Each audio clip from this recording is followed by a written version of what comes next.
1985, The White Book by Makavelli, Interstate 95. Chapter summary.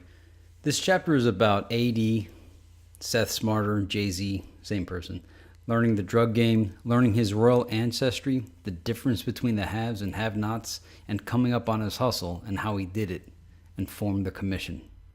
So the first section of the chapter, A.D. is assessing his life plans, life path, deciding which direction to take. Klein explains the logistics of hustling, various blocks, how the human traffic moves, psychological motives for spending, where, when, and mentions zoning laws. NYMP 1980, Jay-Z's royal ancestry. JL explains to Jay-Z the difference between hood rich and old money, real wealth. He explains that he has seen real kings, real royalty. JL explains the larger world of wealth that exists out there. He explains markets, supply chains, money, power, and respect. All great fortunes were built on some great crime. JL, New Jersey. A.D. and Klein visit a redneck bar. This section demonstrates their alpha mindset versus the controlled, conditioned beta-delta population. Interstate 95.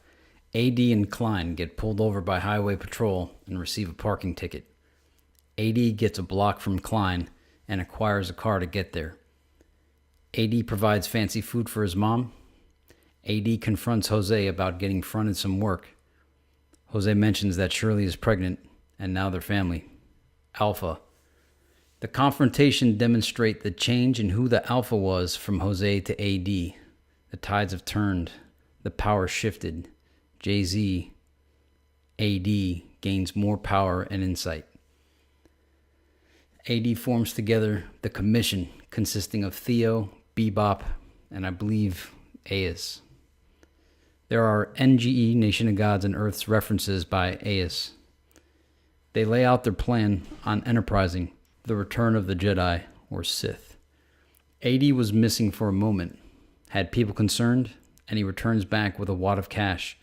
He explains how he pulled off making the money.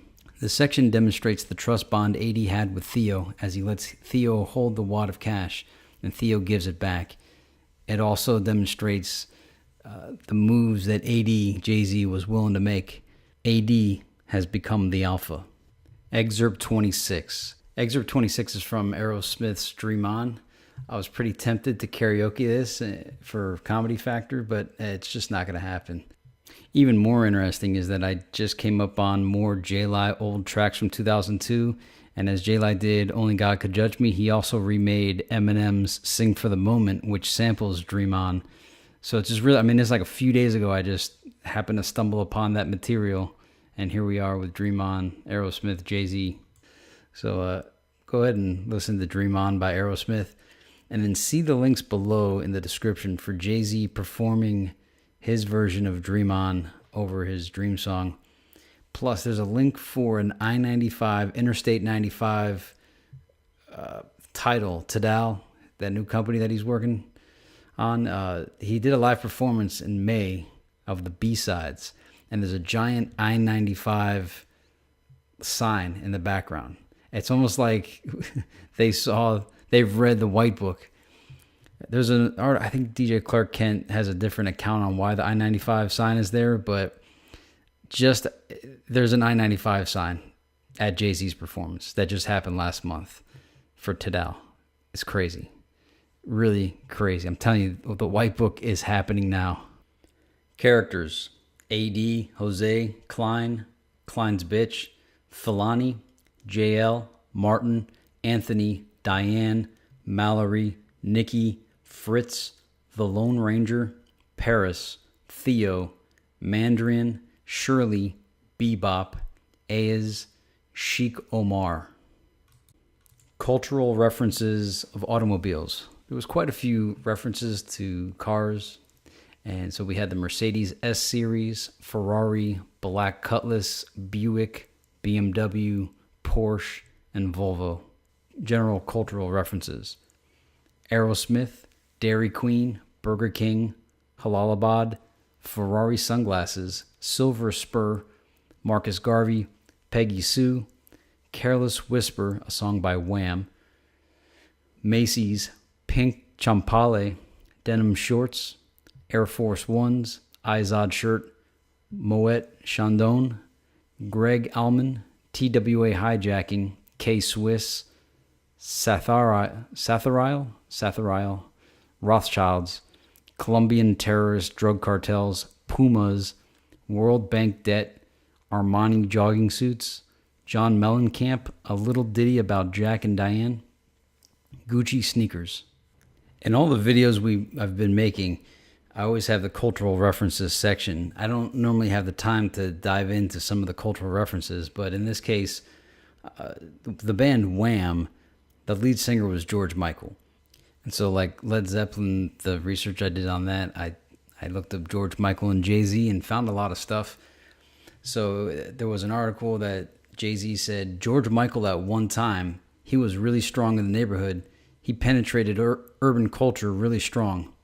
I don't know if it was just the tracks or the melodies. And, you know, it's hard to remember the impact George Michael had because there's been a lot of controversies with him that actually have somewhat shifted society where it wouldn't be controversy anymore. But, yeah, George Michael was a pretty big deal. Wham was a big deal in the 80s, I guess 85. And so it influenced Jay-Z in the chapter and Jay-Z in real life. There's also a Tupac Careless Whisper remix on SoundCloud. It's remixing, I think, Sucker for Love by Tupac. There's also a song by Lil Wayne, T.I., Kanye West, and Jay-Z that samples Careless Whisper. It's called You Ain't Never Gotta Ask. And at the beginning, I don't know if it's Lil Wayne or Kanye, somebody says, I'm not the shooter, I'm the bullet. And the name of the album is Case Closed. I might be stretching it trying to find a Tupac reference there, but there it is. And so the point is to show the cultural references that happen in the chapter have some sort of tie-in. They're not just there arbitrarily or randomly. So we had Dream On by Aerosmith, and you know Jay-Z performed it over his song called Dream. And we have the George Michael reference, Wham reference, and there's a song that Jay-Z did later on with Lil Wayne, T.I., and Kanye West. I'm not sure. I think these songs came out after the White Book came out, so I'm not even sure how the author could have known these things. It's just more of the mystery of the White Book. So I'll see you in 1986. We kept it somewhat short this week and to the point as promised. So how about that? Right now we just crossed 8 minutes. And you know, as I'm reading this book, I'm realizing that my favorite character at this point is A.D., Jay-Z. He's the most prominent character. He seems to have the most chapters. He's the most in-depth character. And we see how he evolves the most so far, up to 1985. I haven't read any further, but I've definitely enjoyed his chapter. I've enjoyed all the chapters, all the characters. But I think the best developed character so far is A.D. Oh, and let me say this too. You know, I never was a Jay-Z fan, and one of my boys, Cartoon from Northern Lights, back in the day, like over 10 years ago, he's like, dude, one day you're going to like Jay-Z. One day you're going to understand. And I was just too heavy on Tupac's side to care about any East Coast rappers. But he's like, dude, one day, I promise you, you're going to like Jay-Z. And that day came when he made the album with Linkin Park. That's when I started to like Jay-Z, but just a little bit. But as I go on, I'm like, man, this guy is really fascinating. And the AD character is adding to that. And the importance of Nas is also starting to grow on me as well. I never cared that much about Nas and Jay-Z. I was always aware of them. I had their albums, but they weren't who I was checking for. But now looking back on Nas's career, it was pretty well thought out. You look at those album covers and some of the songs, but this was Jay-Z's chapter. I'm not going to talk about Nas for now.